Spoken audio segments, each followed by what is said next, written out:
Hey,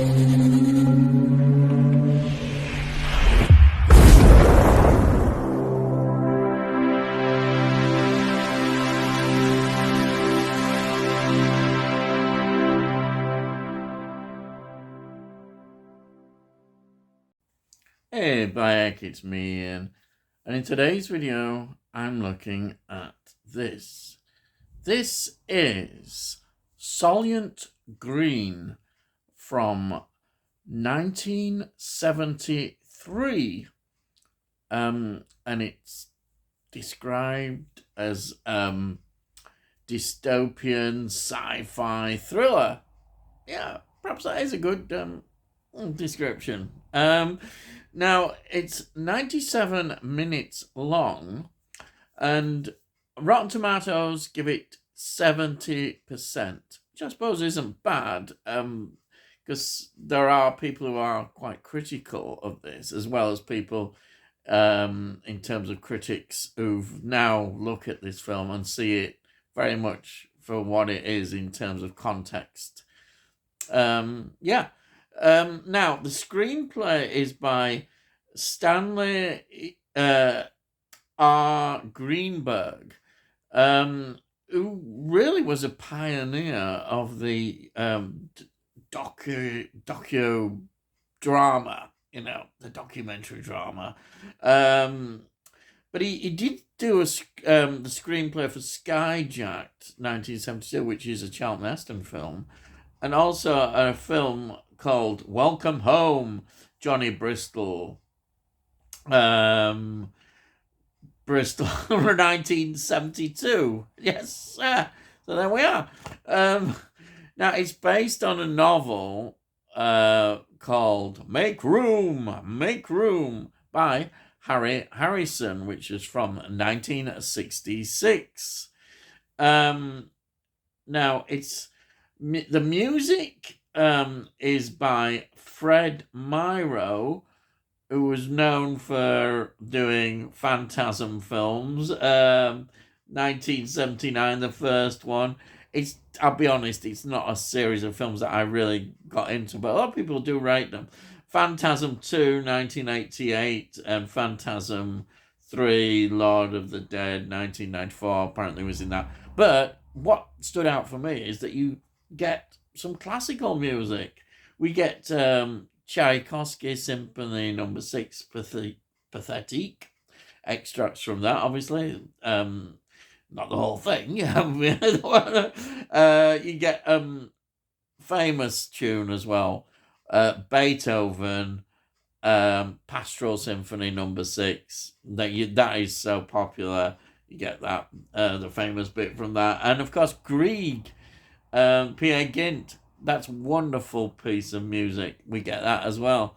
Now, this is directed by Richard Fleischer, who is an amazing director. And there's so much to go through. I'll try not go through everything, but he started from 1946, and famous films that stand out, maybe 20,000 Leagues Under the Sea, 1954, Disney classic film, that one. The Girl in the Velvet Swing, which I've mentioned before, 1955, which has Ray Milland, Joan Collins, and Farley Granger in. Barabbas, religious one, brilliant. Anthony Quinn, Dr. Dolittle, 1967. They're all Boston Strangler, 1968. Tora, 1970. And of course, the brilliant 10 Rillington Place, 1971. What a film. Richard Attenborough, I've talked about it. Also, a Bronson film, Mr. Majestic, 1974. Mandingo. Now, that's an interesting film because they've got Susan George, James Mason. Hey, yes, that's 1975. Amityville, it says it. Horror film, the 3D, 1983. And Conan the Destroyer, 1984. Red Sonja, 1985. So, we've got that. Now, the budget of the film was $4 million. Worldwide today, it's made $210 million. So it's done well. Now, locations, we've got the Chevron refinery power generating station. It's quite important. Yes, in El Segundo, California. Good, aren't I with this? Yeah. Then we've got Los Angeles Memorial Sports Arena. And yeah, that's some of the locations that stand out. Brilliantly done. Absolutely fantastic. The direction, I really cannot spot too much. It's perhaps a few other problems with it, but generally, we don't want to dwell too many, but I will bring them up later. Okay. Now, the cast is headed by Charlton Heston. What a legend. He plays Detective Thorne. He's just amazing career. He hadn't started from 1941 with Peer Gynt. Was involved in Dark City, 1950, film noir classic. The Naked Jungle, 1954. And of course, The Ten Commandments. Oh, yes, what a film that is, 1956. Touch of Evil, 1958. Oh, all these great films. Ben-Hur, 1959. El Cid, 1961. The Greatest Story Ever Told, 1965. Major Dundee, 1965. And of course, Planet of the Apes, 1968. And he does reprise, not in a big role, but he's in there, in Beneath the Planet of the Apes, 1970. We get that. And of course, The Omega Man, wow. Yeah, 1971. Skyjack, 1972. The Three Musketeers, 1973. The Four Musketeers, 1975. Oh, crikey, Earthquake, 1974. These are just a few, I mentioned them all. Tombstone, 1993. I didn't know he was in True Lies, 1994. And his last film, I think, appears to be, an outstanding one, is In the Mouth of Madness, 1994. John Carpenter. Perhaps isn't his last film, but it's one near the end that he did. One of the later ones. Yes. Now, Edward G. Robinson, of course, plays Solomon Roth. Wow. He's a legend. Another one. What quality actors we've got here. This is sadly his last film, Edward G. Robinson. He died not long after the film had finished filming. And, he knows he's dying in this film as well, which is very poignant. Anyhow, his career went back from 1916, which started with Arms and the Woman in 1916, which was a silent film. Blooming heck. Yeah. Little Caesar, then, he's well known for that, 1931. Double Indemnity. Wow, that is a great film. 1943 is in that. Key Largo. Oh, wow. Bogey, 1948. Nightmare, 1956. He was in The Ten Commandments. Yeah. With Charlton Heston, 1956. Robin and the Seven Hoods, 1964, which was a musical with, listen to this, Frank Sinatra, Dean Martin, Sammy Davis Jr., and Bing Crosby. Wow, what a lineup. Cincinnati Kid is in that, 1965. McKenna's Gold, 1969. That was another Western. Oh, yeah. And also TV appearances. Just what a career he had. Then we've got Lee Taylor-Young, who plays Shirl. She was in Jagged Edge, 1985. Slackers, 2002. A lot of TV work, that TV series. As they were just a couple of films that stood out. Then we've got Chuck Connors, who plays Tab Feeling. He was in The Big Country, 1958. Captain Nemo and the Underwater City, 1969. Oh, I love that sound. Oh, yeah, love that. And then more sort of TV shows over all that era. Then we've got Brock Peters, who's quite a familiar face. He plays Chief Archer. He was in The L-Shaped Room, 1962. Now, he was in To Kill a Mockingbird, 1962. What a film that is. Major Dundee, 1965, with Charlton Heston, which is a Peckinpah film. Then, if you like me, a Star Trek fan, he was in Star Trek 4, The Voyage Home, 1986.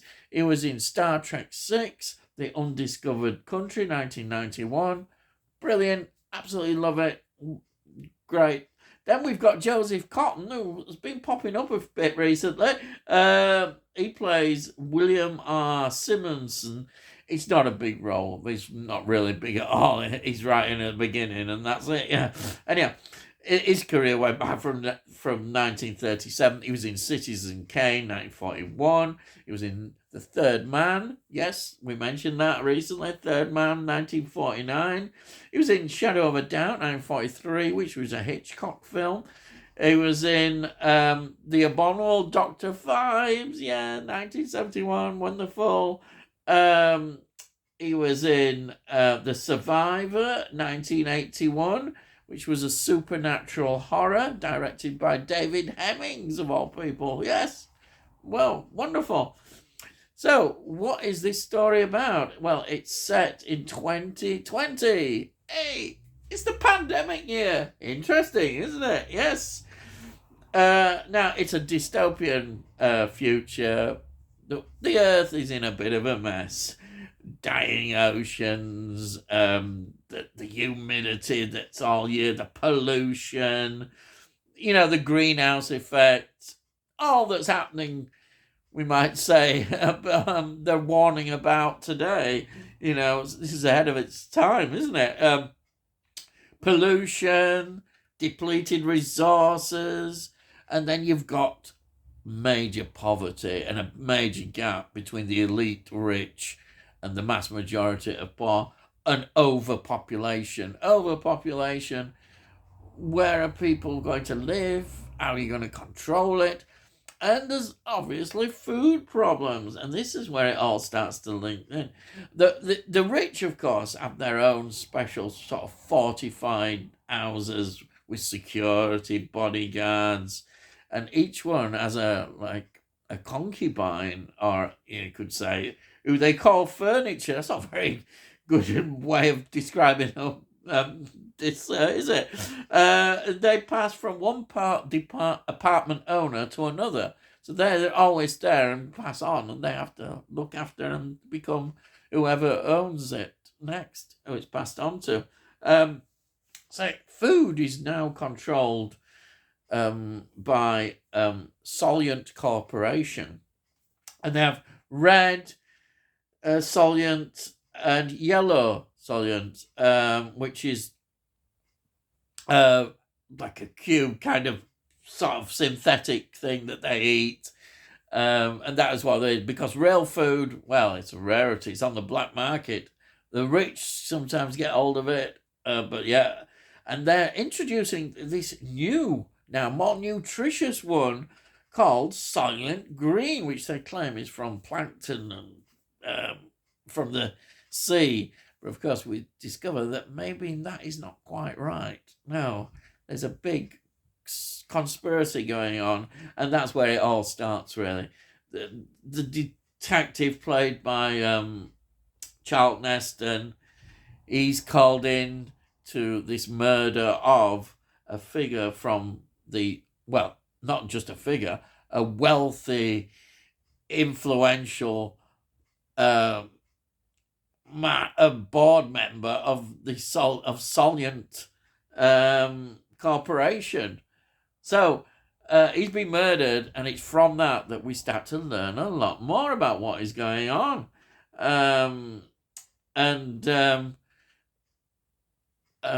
Of course, the detective, Charlton Heston's character, Detective Thorne, Robert Thorne. Well, he lives with Solomon Roth, which is Edward G. Robinson's character. They've managed to actually got an apartment. A lot of people are not lucky to live like that. Everybody's crammed in, the poor. They can't. There's not much space, but they're lucky to have one. And he lives. They live together. And he's former professor and police researcher, and he helps him with his cases. It's a fantastic relationship. We see them together, and it's just so good. But what happens is, as he investigates, he becomes a target himself of people trying to stop the investigation. Their attempts are made on his life as well, because he starts to see that there is something seriously wrong here, and it all starts to unravel, the conspiracy about what is going on and what's behind everything. And the ending inevitably is quite shocking. What the conclusion of what is behind all this, the connected with the overpopulation. It is absolutely shocking, but great. Wonderful drama. There are, as I say, weaknesses in this film. I think sometimes the script doesn't quite live up to what it should do. The editing sometimes, I think, as well, unfortunately, it doesn't always work quite as it should do. What I do like about this is that he's a flawed character. Charlton Heston plays the detective. He's not always a great. He's a bit corrupt, basically. He's corrupt, and he's going around nicking food when he sees it on a job, and nicks a lot of other things and takes it home. But he's determined. He wants to stick to trying to find what is the truth about this case. So you've got to see that as a very positive thing. But he's not. I say that's what makes this an interesting film. Seeing that in the character. He's not somebody who you actually totally connect with. So it's good. It's good in that sense, It's totally riveting watching the film unfold, and there's some great scenes in the film. Absolutely fantastic scenes. And before I go, here it is. There it is. It's brilliant. Really pleased I've got this. There are some good extras as well, which are in English. Well, the whole thing is in English. You can do it, even though it looks like a German or Dutch copy. Great, absolutely wonderful. I really enjoyed this. So pleased I've got it in the collection. And that's it. So if you're new to the channel, please subscribe. We'll let you know when I put out these videos. You can look at playlists, see all the things that I do on this channel. Either reviews, TV shows, bit of music, all these sort of things. If you like this particular video, please give it a like, because it gets it out onto YouTube and algorithms. And also it costs no, so you can't say fairer than that. And I say, if you've got any comments, please put some comments down. I love to read your comments, I really do. Yes, bye heck. And that's it. So all I've got to say is, I'll see thee again.